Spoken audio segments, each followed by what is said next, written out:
I try to classify in terms of, say, general wisdom, spiritual wisdom, and bhakti wisdom. So it could be like a pyramid. And depending on where the audience is likely to be.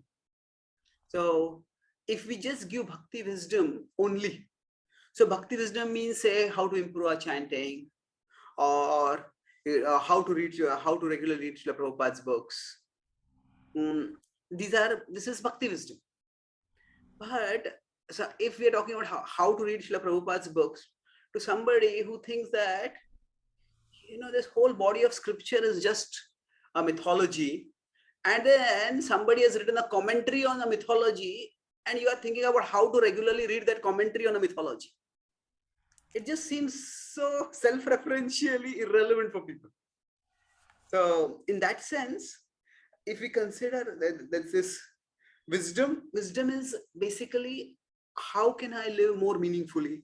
How can I add some value to my life? This is not necessarily in a self-centered sense, but there is a search for people wanting to live, wanting to find meaning and purpose in their lives.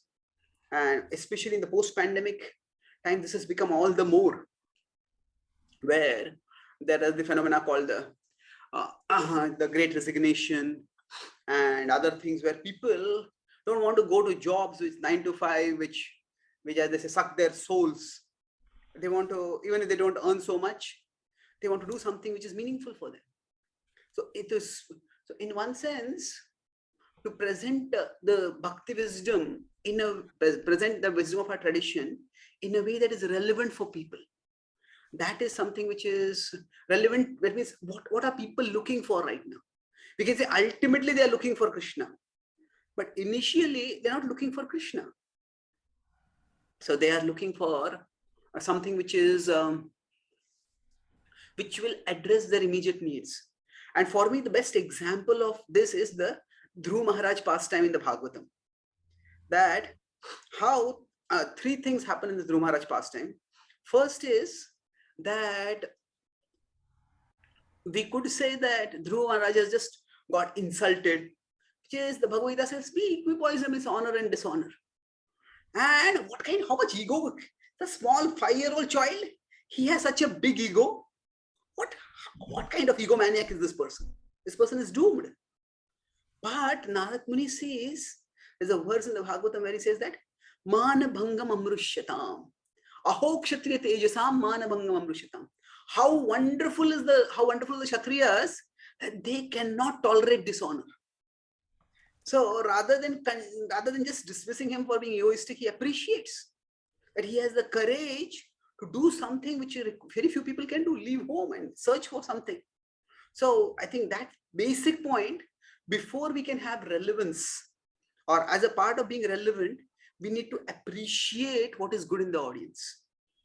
And that's where, if our reference style is, oh, these people are breaking all regulative principles, they're doing this, they're doing that, they're just materialistic, and there's not appreciation, then we just can't.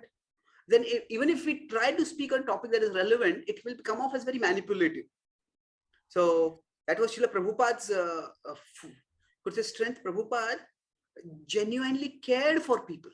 That's what. Now you can correct me if you want, but from whatever I've heard from Srila Prabhupada disciple directly and through their classes and their books, Prabhupada was aware of the fact that many of them were not having the best of habits and best of culture. But Prabhupada appreciated them, Prabhupada valued them, Prabhupada cared for them for what they were doing, for what was good in them. And so that basic appreciation, if it is not there, relevance will not work. So you need to start with what is good in people. And this one thing that a lot of people are looking for meaning and purpose. They're not just happy with, oh, I want a job, I want a family, I want to have children, I want to have prestige in society. They want those things, no doubt. But that's not what is primarily driving them today. There's definitely a lot of people are looking for meaning and purpose. And I think that's a big demographic that we can definitely become much more relevant to. So yeah, from that perspective, definitely thematic is required. Now, from what I understand is that there are like 3 broad needs. Now there could be many, but we can look at the many needs of people and then we can look at which of the needs can our philosophy serve, the wisdom that we have serve. So my understanding is that it's like managing one's mind, emotions, managing relationships, and you could use the word passion in a positive sense, like finding one's purpose, finding one's passion, aligning with one's nature. These are three broad topics. They're related, but the way I see it is that this is very much in alignment with um, our own tradition, where we understand the soul is actually covered by three circles: the body mind circle, the social body mind is adhyatmic, the social circle, that is adi bhautik, and then there is the environmental circle, that is adi daivik. So basically, uh, if okay, how do I better manage my body mind machine? How do I manage my the urges, the moods, the impulses, and especially the negative emotions, the oscillations? So managing the mind and emotions is a big topic, which is first, I would say. Second is managing relationships. And if we consider the Bhagavatam, the Mahabharata, Ramayana, they are filled with relationships. And there are a lot of principles that could be drawn. The culture is different. Some of the underlying assumptions that by which people operate in that culture are different. But still there are universal principles.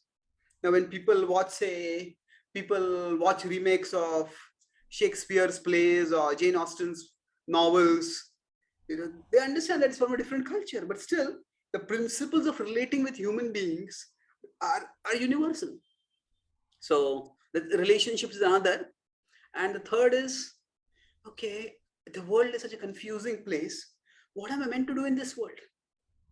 So what is my calling? What is my passion? What is my nature? Christians often use the word finding your shape. So God-given shape or something like that. So these are things which I have found click very, very much with people. So these are topics which will be perennially relevant. Now, beyond that, there could be something which is contextually relevant. If some issue has happened in the current affairs and that we would like to comment on that, but that's different. But these are issues. My understanding is, when you speak on these, it connects with people a lot.